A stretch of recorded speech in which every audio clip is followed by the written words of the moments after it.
Date with a Debut is recorded and produced on Awabakal country, and I pay my respects to all elders past and present and extend that to any First Nations people tuning in.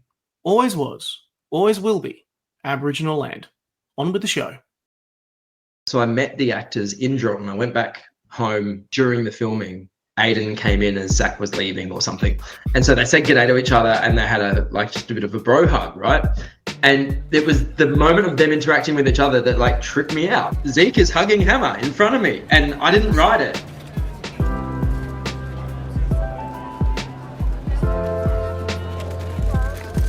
Welcome to Date with a Debut, a podcast about debut authors, their incredible books, and their journey to publication. If you're looking for a new author to discover or writing inspiration for your own story and you don't know where to start, this is the place to be. I'm Nick Wasiliev, host of the show, and I'm delighted to welcome another debut author in today's episode. If you enjoyed the show, jump online and give us a thumbs up, a 5-star review. It really helps the show out. If you also want to hear episodes when they drop, be sure to subscribe to Words and Nerds, or you can subscribe to Date with a Debut on Podbean to hear the latest episodes as they drop. Want to support the show more? You can also subscribe to my Patreon in the description to get early access to episodes, book reviews, recommendations, and a whole lot more. Wherever you are listening, thank you for listening to us and supporting the Australian book industry. You can also find any books mentioned in today's podcast down in the description.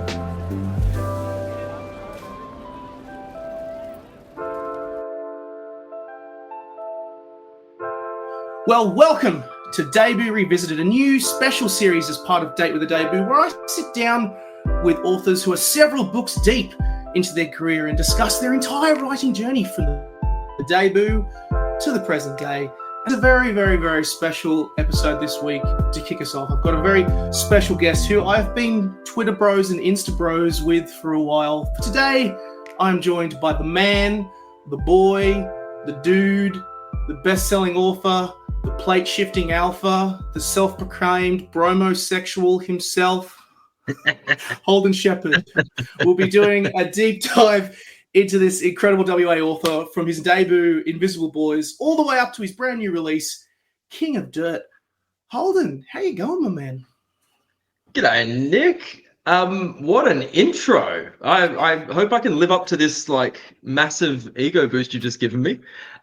Very, very nice to be here joining you from Wajak Noongar country over here in Perth. Thanks for having me, mate. Mate, it's a pleasure. I think I was chatting with Deborah Pike earlier this year and she was singing your praises, and she was the first WA author I'd had on the show, and I was like, fuck, I need to get Holden on the show, in some way, shape or form. So it's great to chat with you. And I mean, we were just talking about it before we started recording, but you've come off a book tour for King of Dirt, and you've got a couple of events still to go in WA, so I appreciate you taking the time to have a chat. First of all, how are you feeling? Because you've been traveling since June, haven't you? Yeah, look, and I'm one of those people who's way more introverted than I look or anyone thinks. So I can do all the promo stuff, and it's pretty fun. I have a really good time. And then at the end of it, I go just collapse and just curl up in the fetal position for about a month, and just can't cope with life. So I'm just I'm a few days away from that. But at the moment, I'm still on the high of doing the promo. So I'm having a good time. It's been really cool to see the reaction to King of Dirt, to be honest, because I really didn't know how this book would go down in the world. And, it was seen as a shift into the adult space, very, very squarely adult. And there was a risk that I might have been shit at that,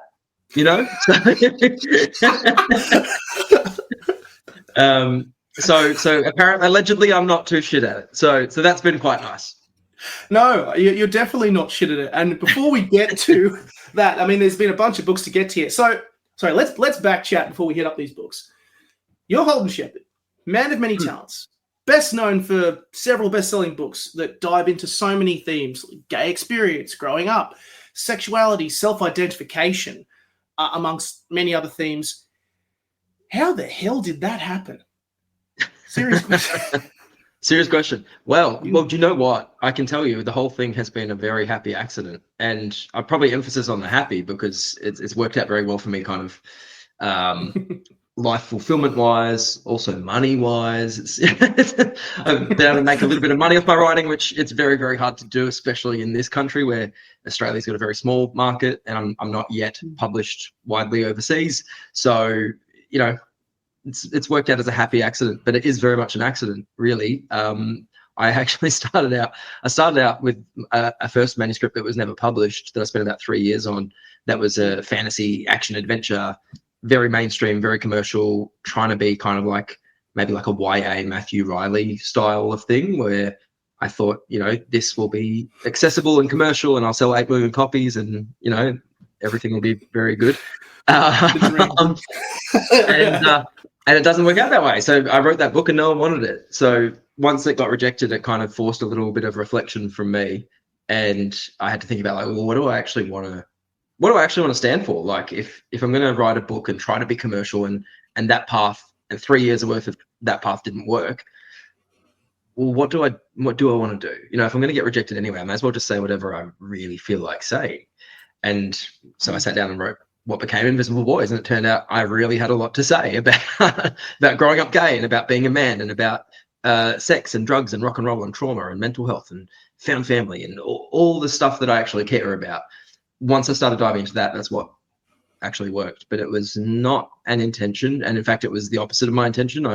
I pre-2017, I was adamant. I was like, I'm not going to be a professional homosexual. I don't want my sexuality to define me. I don't want people to, you know, I don't care if people know. I don't care if people know that I have a husband, but, you know, I don't want to make it a whole thing.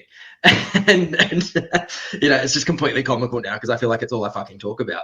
But there was a time where that was not the plan.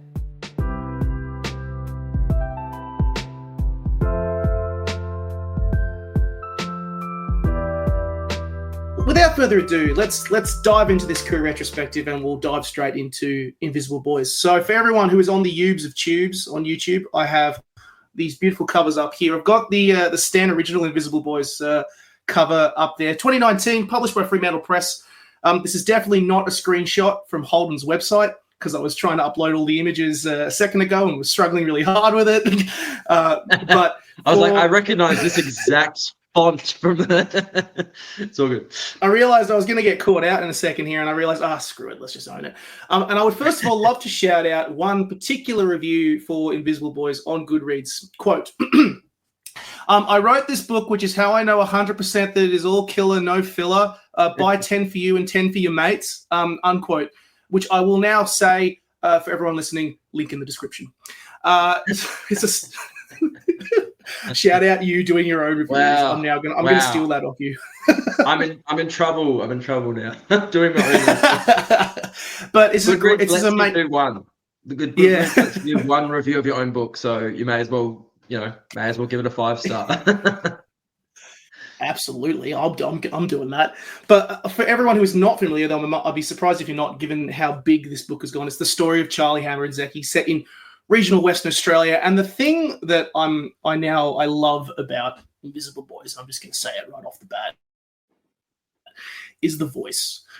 We are there with them, the growing up gay in regional communities, that experience. And I know that probably because this was your first debut, there is an element of it to it that's there is a personal feeling to it, because you're pulling from a lot of your own experiences a little bit more when you're learning the art and the craft. I don't want to I know that you talked about this book a lot, but talk to me about the experience of creating voice, particularly in the context of Invisible Boys when writing that debut, because I think it's a key part of why it works so well. Yeah, I think initially it wasn't a 3-voice book. It was initially a novella told just from the point of view of Hammer, actually. And what happened was they had a couple of characters in that novella. It was not Invisible Boys, but a lot of Hammer's chapters in Invisible Boys are pretty much ripped from that novella. So they were written first. And there was Zeke didn't exist, but there was a waiter. There was an Italian waiter in the wedding scene near the end. And there was also a musician who got picked on in the locker room. His name was John. And the waiter was maybe Zeb. And so there were these kind of side characters. And I wrote this Hammer thing, and I was kind of like, that's okay. I've got this jock voice. I've kind of found this dude, but I was interested in these other two. And at the same time, I'd written the Brink was kind of written before Invisible Boys. So I'd written about a third maybe of the Brink, and I had 3 points of view for that book. And so you had Leonardo, Kaya, and Mason, and they'd been established. And I kind of just was sitting there grappling with, okay, I think this novella maybe needs to be a whole book.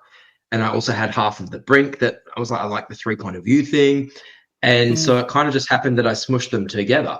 So I decided, okay, what if I flesh out that musician? And what if I flesh out this Italian waiter at the wedding? And what are their stories? What were they going through at this same time? So that's, the waiter became Zeke and the musician became Charlie. And Hammer stayed Hammer, which is fine because he doesn't grow much anyway. So it's quite fitting, really. He's the reluctant one to do anything. But once I had that, I then kind of carved it out as parts of the human experience. So it was like mind, body, and soul. So I wanted Zeke to be the mind. He was the thinker. He's the nerdy, anxious, academic one, and he's overthinking sexuality and a bit anxious, a bit OCD. Charlie's the heart. He's the punk. He's quick to anger, quick to fall in love, quick to fall out of love with people, quick to get very, very sad. So he was the heart. And then Hammer, it kind of worked that Hammer was either the body or the dick, depending on how you want to look at it. But Hammer was going to be more, he's not super conscious of his emotions or not super conscious that he's gay, but he's very aware that his body is attracted, like he's realizing he's got urges. So it was kind of like Hammer's the body in this 3-voice situation. And so once I had that, it kind of just, each chapter I rocked up, it was like, okay, now I'm in a Hammer chapter, so I have to really think with my body, and I really have to think about, big dumb jock, what's he doing, what's he feeling, and just brought that to the start of each chapter, really. Yeah, and it really comes through. These characters feel so diverse and different, and it as you say, it produces a whole feeling of all of it. Of course, for everyone listening, go read the book, go watch the series. We'll, there's spoilers here, but there's topics of secret boyfriends, heartbreak of identity, and also particularly because there's this regional element as well, where if you come out or not, it becomes something more about survival, whether you stay in the closet or not in this particular environment. It's, often doing LGBTQIA plus YA, there's often the topic of self-expression is kind of something that is front and center, but that's not something that you can necessarily afford to do in a rural environment where you are forced to squash things down and push things down. Out of curiosity, do you reckon that I feel like there was a good lesson or learning that came out here which kind of pushed into other books? Do you reckon like the need to be yourself, that self-expression element, is the most valuable human lesson from your kind of diving into the human condition a little bit, so to speak, from your experience writing this initial debut? I think it's a really good observation, because I think it is probably a common feature across all 3 of the published books, and even the next one that I'm working on, is it really is about self-acceptance, self-expression, and not feeling shame and liberation that comes with that, even in the face of people kind of not liking you anymore. I think that's what I faced in my own life, and so it worms its way into everything I write, is that there's this kind of sense of who you are, is without being like after school special about it, because it can easily go down that road when you say it in these words, but it is kind of like you're okay just as you are, even if you're a punk, or even if you're a gay footy player, or even if you're a big bogan like Jack in King of Dirt. Like, all of these things are acceptable, and if people don't like you, actually that's fine. Whereas a lot of and it doesn't just apply to gay people, it doesn't just apply to LGBT people, it applies to all of us, which I think is why the books resonate even with straight readers, is that we all have some facet of our personality that, it's not that you have to come out as something, but, when you share a certain part of yourself, a certain interest or a hobby, or maybe you now like this or you now like that, and you're telling people for the first time, there can be rejection that comes with that, or there can be shaming, or they prefer the old version of you that they were really comfortable with. So hang on, what are you doing? What are you doing now being confident? You used to be shy and you used to just shut up and listen to me talk. Now you want to talk. and you want to talk about something I'm not into. Well, ugh. So I think it's an extremely relatable human feeling of being yourself. Stop no longer pretending to be someone for other people, but being yourself just for you. And I think that's a really good observation on your part, is that all of my books are pretty much doing that. Yeah, and speaking on the topic of connection and stuff, there's a character in the brief that I want to get to that, you know, I don't think I've connected to in any other way, shape, or form quite like. But I mean, it's amiss not to mention, you know, Invisible Boys, that this story got adapted. You can watch it. You can watch it. It was there was a series produced by Stan Australia, TVNZ in 2025. It's out there. It's in the world. It was a smash. And you were involved in this adaptation. But was it 2 episodes that you wrote? 2 episodes. Yeah. I'm trying to so I was in the writer's room for quite a few episodes, but I was the screenwriter for 2 of the scripts.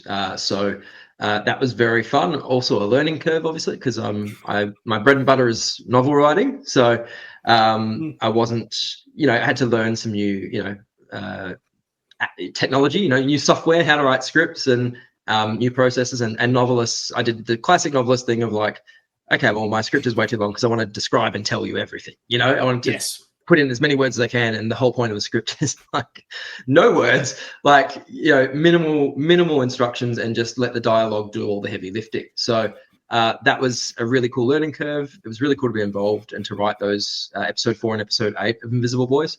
And it's so cool. Like it's Stan, the producers, everyone from the producers down to the cast, the crew, everyone who promoted it. Like it's awesome, and I'm so happy with it. It doesn't happen every day that the writer is kind of as chuffed as I am with the end product, because sometimes it might go badly wrong, or it might totally veer off in a different direction to what the book was doing. But this story, the TV series on Stan, it totally is like it's not plot point faithful, but it's like totally faithful to the essence of the book and what it's about. It's faithful to the masculinity of the boys. It's faithful to the need to be totally self-expressed and to allow dirty moments, sexual moments to happen. That's part of life, and that's part of what the book was about. So and it's shot in Geraldton and Perth. I mean, you don't get that every day.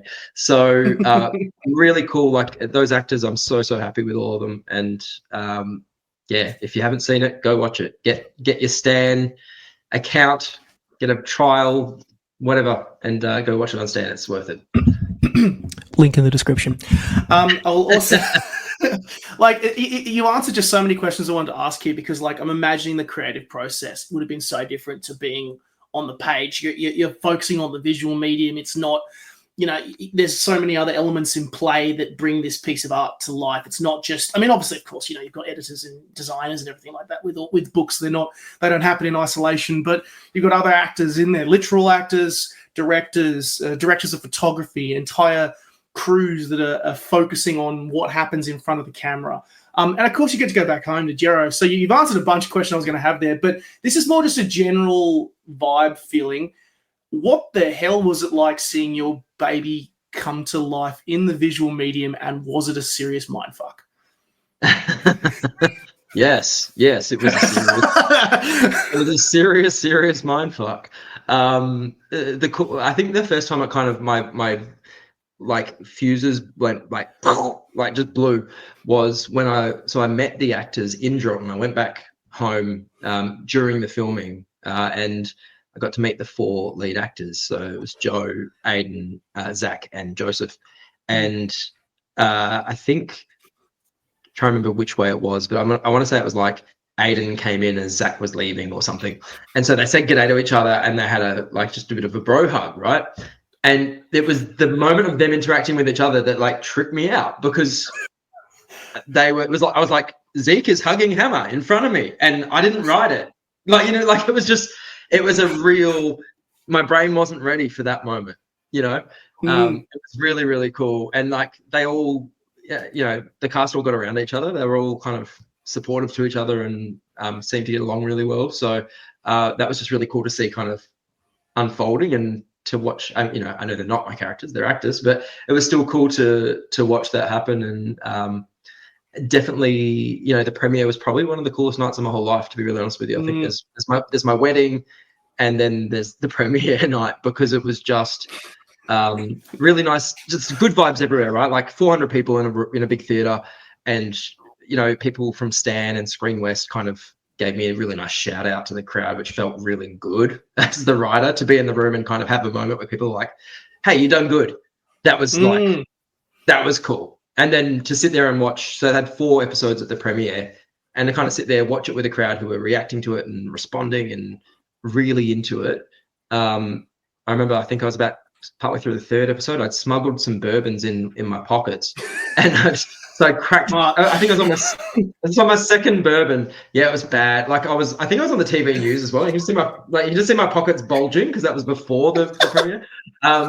But anyway, so I've cracked a couple of bourbons watching this episode, and I just, all the adrenaline, 2 episodes is an hour. So it's like an hour since all the adrenaline of the premiere and the red carpet, sitting there watching and getting to the 3rd episode. And I just kind of remember just taking stock of it and just being like, these are my boys on a screen. This is the story I wrote, which is drawn from my own feelings of growing up gay in Drayton and all the shit that I went through. And here it is on a screen. I'm sitting with my husband, which I never would have thought was possible for so many reasons. Sitting here with my sisters and my cousins and some mates from high school and all these writer friends. Like, it was just, I just kind of sat there and kind of just took this really deep breath and like, I done the thing. Like, I just had this really huge life satisfaction moment of like, I've done the thing. Like, it wasn't like if I die now, I'm happy, because like I still have plenty more that I want to do. But it was just a sense of, I'm really happy with this. Like I got this thing and I made it out of nothing.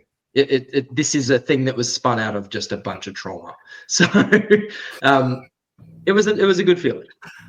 That's awesome. I love that. That is so freaking awesome. And it's great that you made something that other people can then go and experience and enjoy themselves, like a book. It's kind of the same thing.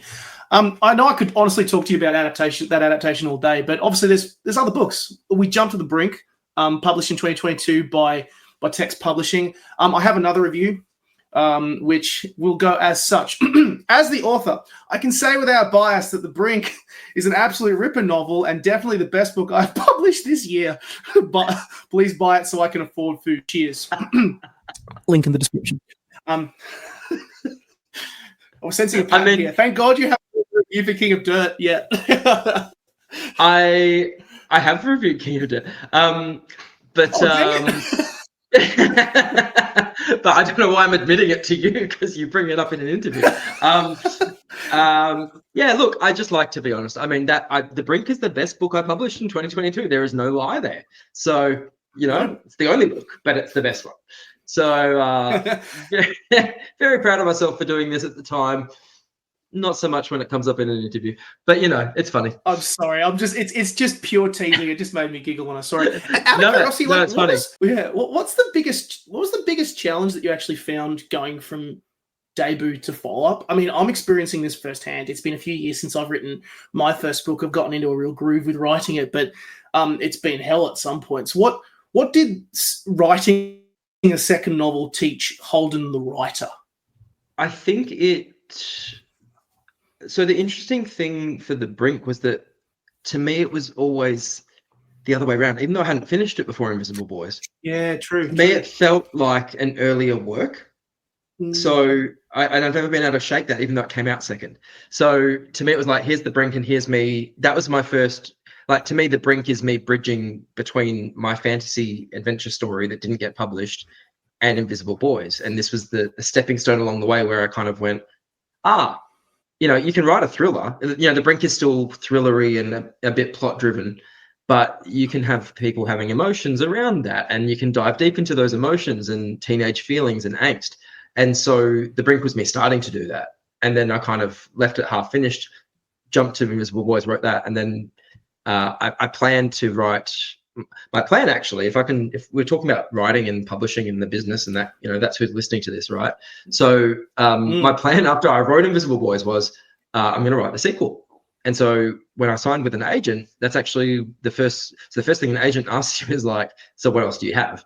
And so she loved Invisible Boys. And then I was like, well, the sequel is next, because this was actually kind of a prequel to what I wanted to write. I wanted to write about adult Hammer. And so that's the book I want to write. This is just me testing the waters, writing the novella. Then the novella got out of control and it became a book. But I was like, next thing is this sequel. And she's just kind of gone like, oh, well, sequels don't really sell. So what else do you have? And I was just like, shit, what else do I have? And so I've gone, yeah. Yeah, like what else? And so I was like, well, I've got this thing where it's like 30,000 words of a thriller, and it's, you know, a bunch of high school leavers going on their schoolies trip, and someone dies, and she's like, yeah, cool, write that. So, so I was like, well, goodbye sequel. I guess I'm writing a thriller. So I wrote a thriller, and I went back to The Brink. But this all happened before Invisible Boys was published. So in a way, I feel like I also dodged The Brink being second book syndrome kind of vibes, because it was done and finished and sent off to the agent before Invisible Boys came out. So I didn't kind of go into that book with like pressure of, you know, you've had a good first book that was deemed successful, now try to back it up. I didn't have any of that. So that in a way was, I think, quite useful for The Brink. It then became obviously very difficult for me to do. But in The Brink time, it was I think helped me out. So yeah, I know that's not a straight answer to your question, but I think it's just because The Brink was already done first. No, it's interesting. It's just interesting that was the creative journey that you found yourself on, and it makes you know, it to be honest, like I'm having that experience now. I'm writing another book as well as kind of the second book, and I'm finding it quite helpful to just jump back and forth between the two. If I'm in a particular mood in a certain day, I'm like, I want to write this story today, or if I want to write this story today, and it's not, which has actually been really, really helpful. So I'm not surprised that you kind of had a bit of a twisty turny story to book two, and The Brink. I mean, it's a story that it's like grappling with life after high school, but you've got the backdrop of this thriller backdrop. There's this murder that has happened. This is a book that is really focuses in on that teenage experience a lot, the bullshit that comes with that, the intensity that comes with that, the highs and lows that come with that as well. 3 points of view again with Leonardo, Mason, and Kaya. I love the quote that Kaya said, like, not to be mean, but I'm not sure why you came. This group isn't even nice to the people who are actually in it, which I was like, oh, that's it. There it is. Oh, there it is right there. Yeah. Feel that. Tell me about writing the teenage experience, especially now that you have the thriller here, because, I mean, you know, that's been in your work quite a bit. It's I love that you love that quote, and it's a great quote. It hit me like, oh. Yeah. I'm so glad, because I think I was at a high school yesterday, and I was talking to like 5 classes of year 12s, and they're studying The Brink in English, which is so cool. And it definitely, you know, it couldn't be any younger than that, because The Brink is so edgy. They kind of have to be 18, 17, 18, whatever they are. But the teachers were kind of telling me that the teenagers just absolutely froth The Brink, and they think it's because it is so teenage and so like gossipy and so like, what has he said? What has she said? Who's sleeping with who? What's doing what? What did they say about me? And how do I feel? And, you know, all the insecurities. And it's so cringe in so many ways. And so when I hear that from teenagers, I'm like, I'm so glad it hits still. Like, I think there are some things about that teenage end of high school time that are timeless. And, you know, 30 years from now, when we're all flying on hoverboards through New Sydney, you know, the teenagers will be going through exactly the same thing. You know, they'll be able to read The Brink and be like, oh yeah, that's exactly, you know, that's exactly what I'm going through. So although it is a bit like, someone just said to me yesterday, they were kind of like, they were talking about how like YA novels, you know, have like major plot happening and then like, you know, angst. So it's kind of like, Mason's kind of like, oh no, someone's dead. I now need to fuck Jared. You know, like, like it just. And I was like, well, you know, like, I mean, it's not as direct as that, but, you know, like, it's just part of a teenage story is that, yes, they're going to be responding to like heavy shit, but then also they're still young people just drinking and partying and coming to terms with shit. So I'm glad that resonates. But I think, like, I wrote it being about friendship, but I think it's actually about identity, because, and I mean, it's about both, but in my head, I was like, oh, this is about friends and bad friends and bad friends who are mean to you and bad friends who don't let you be yourself. But actually then, as you kind of go through it, you're like, well, let you? like they don't let you. What are you doing? What are you doing hanging around with these people? And that's Leonardo and Kaya Mason's kind of journey is actually like, hang on, who are we pretending for? We've put on these personas to survive high school. High school's over, and we're kind of acting like, oh, it's such a problem that I can't be myself. Well, start being yourself. High school's over, but it's very hard for a lot of us to do. And I struggled with it a lot, well into my 20s. So I think it hits a nerve for a lot of us. Yeah, I actually don't have a question to add here, but I just wanted to say, like, I don't think I've connected with a character. I mean, of course, there are other characters in this story, but I just want to shout out Leonardo because I was like, that's was so cool. Fucking me. Like the pity invite felt out of place. Someone who just really struggled to fit in school. I had that experience a lot. And then, when everyone left school and went their separate ways, people went on gap year and stuff, not a lot of people, like you suddenly your friendship group just collapses and you realize, oh, there's people who do want to be your friends and people who don't. I actually don't have a question to add here. I just like on the topic of the universal experiences that come through, even beyond, you don't have to be, your sexuality doesn't come into it. This is about the human experience. Me personally, I gravitated to Leonardo like a lot. Shout out. Shout out for you. That's so fucking nice to hear. I'm really glad you said it because I think especially with Invisible Boys being something that connects to so many people and it really like it helps a lot of people process trauma. It helps people feel seen and whatever. And I get some of that with The Brink, but not as much. So it's really nice for me when someone's like, hey, Leonardo or Mason or Kaya, like I get them. And that relates because I'm like, oh, that book does that kind of stuff too. So very, very honored that Leonardo can be that guy for you. He's a huge part of who I was when I was younger as well. But you get the special thing of he actually changes his name to Nick, which is your name. Yes, that wasn't. I will say, like when that happened, I did have a bit of a mind fuck moment, but it was just like that was wild, actually.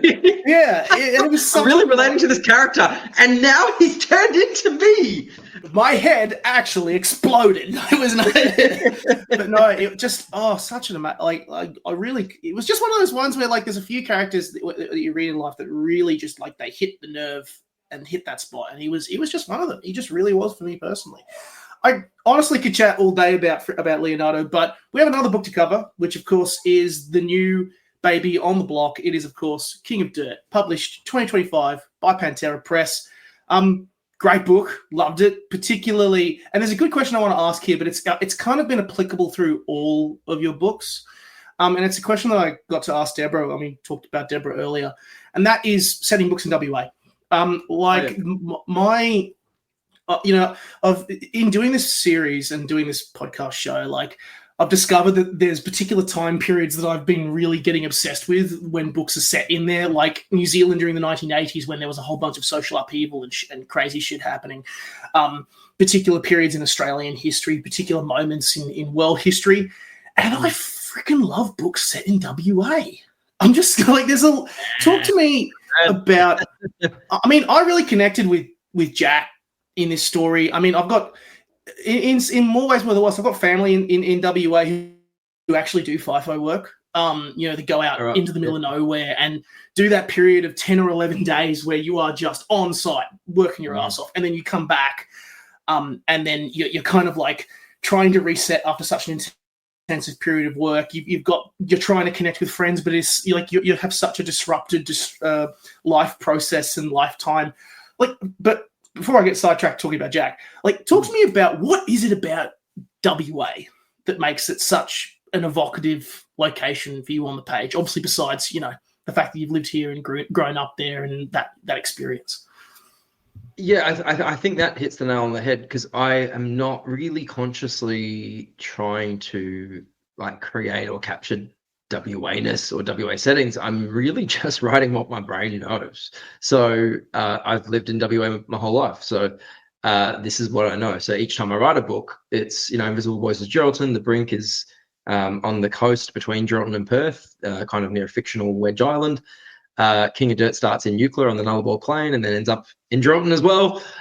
So these are just places, or, even if I haven't been to Eucla, they're spaces and worlds that I know and I've lived in my whole life. So I think I'm just trying, not even trying. My brain just goes, well, that's what I can talk to with some level of authority and authenticity with the way I describe things. So it lands there. There was a book that I wrote between The Brink and King of Dirt called Nullarbor Brothers, which again is in the drawer. But that one was me, I tried to write a book that starts in Sydney and does a road trip and ends up in Perth. And I do, I wonder if part of why that one didn't quite work is I hadn't been to all these places. I was writing that. So it was kind of, there was something in, I could Google Earth and Google Maps and Street View, but I hadn't walked the streets, and I did try it in Sydney. It's not the same. But I did, but even doing it, like I think The Brink took me to, I want to say Sydney World Pride in 2023 maybe, and early 2023, and I feel like maybe I was still working on Nullarbor Brothers then. I could be wrong, but anyway, it's either the Brink tour in 2022 or the Nullarbor Brothers, the World Pride in 2023. I'm getting sidetracked. The point is, I was in Sydney and I went, while I'm here and I know I'm writing a book that starts in Sydney, why don't I go to the suburbs where I've set it? So I actually went to Bondi and I walked around all the streets and I went to a gym there, and I was trying to feel like I'd captured it, and I felt like that was good research, and it just did not just didn't translate for me. I hadn't lived there. I visited, but I hadn't lived there. So for me, evoking WA is just instinctive and gut driven, and it's just what I do. Probably will continue that way because I just don't know anything else, and that's what I can do. But maybe the question on top of that is, why do people like reading it? And I think there is something. I feel like WA's got that kind of like Texas of Australia kind of vibe to it. You know what I mean? Like I'm not. There's a whole bunch of connotations you could throw onto that, but I just think there is something very evocative about this big state that is just mostly outback and mostly super desolate and super isolated. You have to drive hours to get to any town, and you get to that town and there's really not much going on in any of those towns. I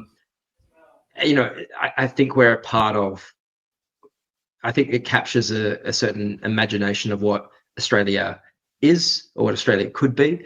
And so I think a WA setting, or especially a regional or rural WA setting, is very evocative for readers, regardless of whether they're from WA or elsewhere.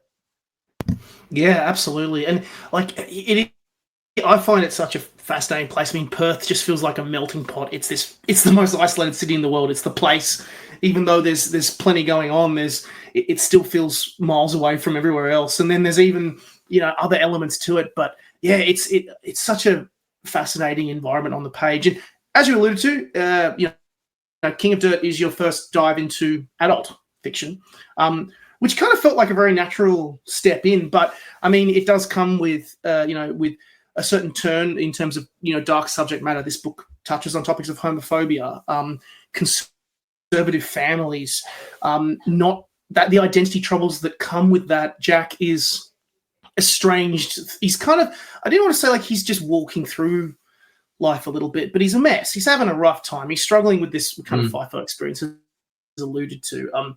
And then there's also, he's not only dealing with being stuck in the closet at work, but then he's also got the family dynamic as well. And then, he finds out he may have conceived a son through his teenage girlfriend from years back. Spoiler, but don't worry, there's a whole bunch of other ones. So go buy it.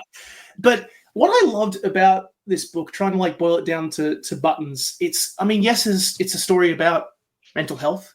It's a story about self-identity that you've kind of talked about. But what I kind of felt about this one, this story ultimately about love.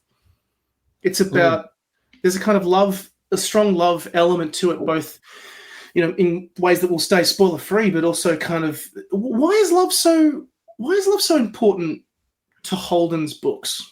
Because love feels especially potent in King of Dirt, maybe due to subject matter, maybe due to, the characters themselves. Why is love so important to Holden?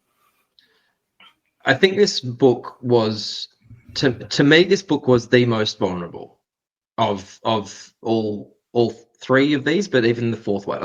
I'm very proud of the fourth one. I think it's going to be a fucking ripper. But the King of Dirt was, I think, because it's from one point of view, and it's the only book so far that I've written that's only from one character's point of view. So you go way deeper. You're with Jack Brolo from the start to the end, and you follow his journey all the way through. It was such a vulnerable book for me, probably to show up on the page in a way that in the other books I'm not. In the other books I am splitting myself in 3 different narrators, and even though yes they're all parts of me, you can kind of, it's so fragmented and fractured that I can kind of evade detection. You kind of can't pin me down to one character because I'm in all of them. Whereas King of Dirt, I'm just very squarely Jack Brolo. and anyone who knows me, it just looks at this book and they're like, okay, you've just described yourself and like made yourself a bit, I don't know, a bit rougher around the edges or something, a bit slightly more alcoholic than you actually are. But that's about it. So that was a challenge that, like, I was very excited to do it though. I really wanted to write a book where I was me on the page effectively. And love was so important, I think, in terms of learning to love myself in spite of, if you're a chronic people pleaser, if you're a Leonardo or a Zeke and you really want people to like you, and it's so important that people like you, and then you lose all that love, which is what happens to Jack when he's 18. He gets, all the love gets cut off. People get the suspicion that he's gay. He denies it, but he loses all his mates. He loses his girlfriend. He loses his family. And ultimately, he kind of feels like he loses his standing in that town. So he's like, I'm out. Like, I'm leaving town. I'm never coming back. And I'm off to just be myself somewhere where no one can hurt me, is effectively what he's doing. And so for me, this book was about love in multiple ways. It was about, the way I conceived it was, someone described to me once that the opposite of addiction is not sobriety, it's connection. And I thought that was very, very interesting, because there is a version of this where Jack Brolo, alcoholic, excavator operator, ute driving, Collingwood loving, gambler, smoker, drinker, finally realizes he's an addict and goes to therapy. Like, there could have been a book that was just, Jack gets sober. But that would have been probably fucking dull, but also it just wasn't the book I wanted to write. I could have written a book about therapy, but I thought it was more interesting if it was about that quote. What if he's not seeking sobriety? What if he's like, finally, he's been so alone and so addicted to numb the pain of being so alone and unloved? And what if this book is like, he learns to connect again? And I don't really think I've seen I'm sure there are stories like that, but I hadn't kind of seen a blokey version of that where, here's this bloke who wants to learn to connect and love again. And that's what he does. So that's, the whole book is really a journey from isolated, lonely man. And, loneliness for men in our 30s is fucking brutal, and it probably gets worse from there. We're not connected as much as we were when we were younger. So it's a journey from, being closed off to opening himself up to love, to loving himself initially, and then going back to look for Xavier, who was the man he loved when he was 18. And, going back to find friendship in Eleanor, and father figure in Bob, and family in Lucy and Toby, and to some extent Dan, without kind of being spoilery. So that was really important to me, that was all there, and that the Dan figure, which again, not being spoilery, but it's on the back of the blurb, so it kind of, we know there's a potential that he might have a son. I wanted Jack to have this sense of like, okay, you've been fathered really badly. Like your dad sucked. Like, he was violently homophobic. He treated you like shit. He's made you feel unloved. Perhaps you are unloved even. Maybe that's a horrible thing to think, but maybe you are unloved. If you were put in a position where you now have a teenager who might be your son, but even if not, you're a potential father figure to him, and he needs you and he's in trouble, what are you going to do? And I loved seeing Jack step up. Like, I liked that idea that even this guy who's rough around the edges, and he's a mess, and he's a bogan, and he's trash, but he cares. He actually does care, and he wants to help this young man. So I thought that was a nice story. it's a great like rounding point and kind of a full circle. I feel like you've answered my next question, which is kind of like what did writing and being a writer kind of teach you? Because it feels like there's so much going on in terms of examining human condition, human situations, everything around that, which is so critical. But I feel like I should kind of finish off by saying, like you've alluded to it several times, there's another book coming. There's like the growth of Holden the individual, Holden the person will continue with this, this second book. Well, it continues in a very crossover-y kind of way. So my next book is called, I think you'll like it, it's called Yeah, the Boys. And it's a celebration of like, male bonding, male camaraderie, Aussie bloke kind of footy culture. And beyond that, though, it's about, the three leads. So Zeke, Charlie, and Hammer in their mid-20s. So we see them 7 years after the end of Invisible Boys. And, I don't want to spoil anything, but essentially, they've all moved to the big city and none of it quite went to plan the way it was meant to go. So we see them struggling with life in the big city and responding to that. But the thing I'm really excited about with this book is that it is a super sequel, a crossover. I'm kind of comparing it to the MCU very, very boldly, and the gay, depressing, shitty indie version of the MCU, but it's the Sheppard verse. So in Yeah, the Boys, we're getting a story that is a proper sequel to Invisible Boys, but the secondary characters are drawn from The Brink and King of Dirt. So we have Mason and Braden from The Brink joining the cast, and Jack and Brick from King of Dirt also joining the cast. So they're all going to meet in Yeah, the Boys. So, and that's out in 2026 next year. Oh, exciting! It's exciting to see the continual progression of Holden Sheppard, the writer, and Holden Sheppard, the human, with Yeah, the Boys. And I will say probably patent Sheppard verse, because I actually reckon you could totally do like when you do the box set release, like with all of the books together, just call it Sheppard verse, and you do your like classic set up in the classic freaking flexing motion as well, just to cap it off. Yes, I need to do that. I would love to see. I would love to see kind of maybe once all four are out, and Yeah, the Boys has had its first OG cover. I'd love to see like I'm a book geek like that. Like I would love to see like all four of them having like matching covers. Do you know what I mean? It looks schmick. So I don't think it'll happen for the first one. I think the first time a book comes out, I think I like to have an original standalone cover. But yeah, my little wish list, a little box set, 4 books, matching cover. Perfect.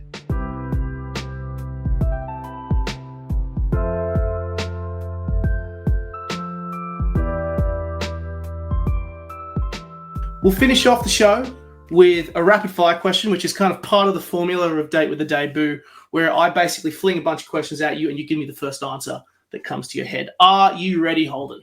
Not even a little bit. I'm so pumped for this. Wow! Let's do it. Let's go. Let's do it. Let's go. All right, first up. Usually we like to kick off, obviously, because being a book podcast, I love to hear about, book tastes, book enjoyment, things that you've read that you've enjoyed. First question, do you have a favorite book that you've read in the last 12 months? What is it? I've been on tour. Bold of you to assume I've read a book for 12 months. I'll choose 2. I read my husband Raphael's manuscript, and it's incredibly good. And he's written his first book. So you fucking what? Yeah, your husband's Raph's written a book? Yeah, we met in creative writing class. So we've both been writers. We've been writers since we met. So he's written this book, and I'm like, man, this is gonna be great. So that's my favorite. I'm not allowed to let anyone go in front of him. But I've also read. What have I read lately? I've read Troy Hunter's new book, Gus and the Burning Stones. I did a blurb quote for that. Like good, YA mystery kind of vibes, like Agatha Christie lock room mystery, but Aussie YA and bit gay. And I read much earlier in this 12-month period, but still probably less than a year ago, I read Breath by Tim Winton for the first time. Yeah, which I had not read, and I felt bad about not having read it. So I was like, I'm just going to smash this out, and it was really, really good. Like, I think it's my favorite Tim Winton book for sure. Oh yeah, I love it. It is good of it. It's love that it's been getting a whole bunch of love as well, which is really, really positive. Off the back of that, broader question, what is your favorite debut novel that you've ever read? So you kind of you picked it up, you read it, and you went, how the fuck was that someone's first stab at being a writer? I've got a bookshelf right next to me, so I'm just gonna if you need to go look, we can cut this whole bit out. No. Do you know what? I think it's not a novel, but it's a memoir, but it's still his first book. Holding the Man by Timothy Conograve, which came out in 1995, and it was about him as a gay couple, and it's about chronicling the AIDS epidemic in Australia through this love story between Tim and his lover John. I think it's the very first book that. So I'm not a crier when I'm sad. And that's not like a tough man, I don't cry thing, because I cry a lot when I'm happy. if I'm laughing a lot, or if I'm like the best, I've won some massive award and it means I don't have to work for a year. Like I get like I shed the happy eye water, right? But I don't often cry when I'm sad or at like a sad movie or a sad book. So I read Holding the Man when I was 20 something. And it just moved me to tears. Like I was sobbing, like I was absolutely devastated and heartbroken by this book. And part of it was that it was real, but part of it was just beautifully, beautifully told book. And I'm stunned that that's I think he's a playwright, but I think it was the first book he wrote. And it is incredible, heartbreakingly and beautiful. I have to read it now. I must admit I haven't heard of it, but it'll go into my TBR pile that is now about going upwards of 2 meters high. Aren't they all? I know. I'm scared at some point will fall on me while I'm sleeping and kill me. It'll be what takes you out. Books kept you alive, and books took you out. You know what? If that's not like if that's the way, then that's the way. That's how it is. He went out doing what he loved. with a massive TBR pile, trying his best to read books that he couldn't get to. He went out doing what he loved. Do you have a favorite word? And why is it fuck? Sorry. I was about to say fuck, but actually, I don't know. I think my favorite word is no. Because there's massive power. Like there's huge power in saying fuck. I love the word fuck. It's one of my favorite words. So probably fuck. But I really love when you're really pissed with someone and you're in a fucking business meeting or something and you just say no. And like, you don't have to swear. You don't have to get angry. It's just, no, this isn't happening. Like setting a boundary with the word no is huge power. So maybe no, I think is maybe my favorite. That's good. I like that. That sounds like because it comes with life approach, life message as well. I'm taking that as well. Yeah. Just drop a no one day and see how people react. Yeah, and everyone they'll be stunned. Who's the bigger reader in your household, you or Raphael? Raphael reads like a fish. That's not right at all. That is the biggest. He reads like a fish. Well, I drink like a fish. He reads like whatever reads a lot. He's a huge reader. He reads like a bookworm. A bookworm. Reads like whatever. A bookworm. Look, I should have just not tried to use a simile. Raphael's the big reader for sure. He reads everything and he's fast and he has enough attention span to read. Whereas I think I've been in public mode for so long and then also writing books and editing books. And when I'm doing any of those things, touring, promoting, editing, writing, I don't read. And lately it's been back to back. So I really barely read at the moment. So yeah, but he's still going strong. He's good. Yeah, I'm so jealous of people's ability to smash a book in like half a day. When someone messaged me and was like, "Oh my God, I read your book in an evening." And I went, that took me 5 years to write, and you read it in an evening? God dang it. I mean, I take it as a massive compliment because you read it in one sitting. Totally. I would. Yeah, take it, bro. Yeah. But like, oh, Jesus. You like to smash out at the gym. It's confirmed. It's official. My boy loves to push plate. What's your current PB? Yeah, what's your current PBs at the gym? Like a PB that you're proud of at the gym? I smashed one, I want to say this year, maybe early this year, and I benched 100 kilos for the first time, which was a good feeling. Benching 225 in the American lingo. And yesterday I did an all-time PB on the dumbbell incline press. So I had 45 kilo dumbbell in each hand and smashed 3 of those. Not easy. And the muscle was actually fine. Like the muscle, I was like, I could lift heavier, but my wrists were going like, fuck this shit. So those are 2 PBs I'm probably really proud of. And my legs are pretty strong. My vertical leg press is like, I want to say 350 something kilos. Like I have some good strength there. That's all my Italian genetics got me, really. It's kept me short and stocky, but got big, strong legs to climb all the mountains. So that's about it. But no, mate, I love the gym. Like I live for the gym, which is blatantly obvious to anyone who has the misfortune of following me on social media, thinking, oh, I liked his book, let me keep up to date with his literary thoughts. And it's just gym spam. It's just gym. Like that's really the only. I've just got 2 little brain cells left. They're ping-ponging around here. And all I think of is gains. So that's life. But you know what? It makes me really happy. The gym makes me as happy as writing makes me. So no regrets. I do it. Do it. It will do whatever makes you happy. And hey, if you're slaying at the gym, no complaints there. Off the back of that, which would you prefer to go to, the country or the beach?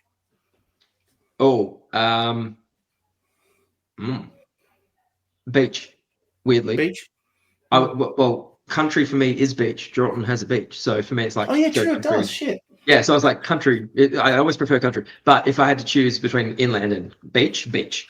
I grew up on the coast, and if I don't see the water in about 3 weeks or so, if I go 3 weeks without seeing the ocean, I have to physically drive to it and just sit there and be like, I can breathe again. Like I get really landlocked. I think it's a thing from like people from coastal towns. So yeah, beach. Absolutely love it. Do you reckon you should actually get a patent for bromosexual? Because I feel like you should. Mate, look, I might have to run straight from this interview down to the patent office and get bromosexual Sheppard verse. Bro job. Look, bro job. No, but okay, so someone on Goodreads said Holden should trademark bro job, and I posted that on Instagram, and a gay bloke I know who's in the media was like, I've already done that. And I was like, are you shitting me? Oh, that's rough. Oh. Yes. Yeah, but it's like it's already taken. But I think bro job is a great word, and I think bromosexual is a great word. I think I'm really glad I put that in my bio somewhere because it keeps circulating and reappearing. But I love that word. I love the word bromosexual so much more than the word gay. So I'll happily just call myself that forever. Yeah, it smashes like it's like it doesn't matter what your interests are. It just shows that humans are not, gays are not in a box. Straights exactly are not in a box. Yeah. Humans are not boxes. We are a kaleidoscope. So I like it. Yeah. Yeah. If you could live forever, would you? No, I don't think I would. I have thought about this, and I don't think. I think eventually you would lose. I don't know. I think the end is what gives life meaning. I think everything has value when it might go away. But if I was just here forever, I think I'd get fucking bored. And if other people were dying around you who you cared about, you had to oh no, you're just still there. Fuck it. No, here for a good time, not a long time. I like it. And off the back of that, my final question: are you happy? Oh, yes. That's almost a surprise to me. because I thought I was going to say no. It's funny. People have said no to me before. Like quite a few people have said no to me before. The headspace that I've come up with this question, and I know I'm literally hijacking this question for you, is I think being honest is critical. So if I feel like shit, just own feeling like shit. It's better to be honest with oneself rather than try to achieve some sort of greatness of happiness being the goal of life. Where humans are not like that. Sometimes we just have a shit fucking day. And it's okay to just be honest with yourself. Yeah, and I think if you'd asked me until probably yesterday, I was just having a bit of a run where I was like super tired. Like my first interview for Invisible Boys, the TV show, was December last year, and I've been doing like promo in some form since then. So it's been like 8 months, and so I was just getting to the point where I was not particularly happy. I was very tired, very run down. But yesterday I did that school event, and it really lifted my spirits because I just had this. I was chatting to my husband last night about it, and I was like, I kind of forgot that, like there were students there who the teachers were like, this student doesn't read, and she's now read the whole book. Or like there was a student there who was like my biggest fan. He's a year 12 and he's read all my books, and he wanted me, like I had to sign his leavers jumper. And I was like, I love this man. And we posed together and it was really fun. And I don't know, it just reminded me that like I do the promo because it's fun for me, but also like it really means something for some people, like people who are fans or who've connected with your staff. That means something. And so I kind of came away from that last night like, I think I'm doing what I want to be doing. It's hard and it's not always easy to make money and I'm always stressed, but I'm doing what I love. So yeah, current mood today, I'm happy with where I'm at. That's great. And I'm happy because I got to chat to you today. It's me too, bro. Because we have, like you said, we were Insta bros and Twitter bros for years and years. Yeah, it's nice to finally actually chat to you in person. One day we'll get to do this in face to face, which would be freaking amazing. But I have had a great day today because I got to chat with Holden about his freaking awesome career and all the stuff he's doing. I'm glad that you found books, and I'm glad that it is something that is bringing you so much joy in life. And I'll simply finish by saying to all of our listeners who are checking this out, there's a whole bunch of books that Holden has published. So I strongly recommend you go and check them out. We've got Invisible Boys, The Brink, and of course the new edition this year, King of Dirt. And The Boys is coming out in 2026 as well. So you will never get enough of Holden Sheppard. Holden, thank you so much, man. It has been a freaking joy chatting with you. Cheers, Nick. It's been awesome, mate. Thank you for a really, really fun interview and glad we got to hang out.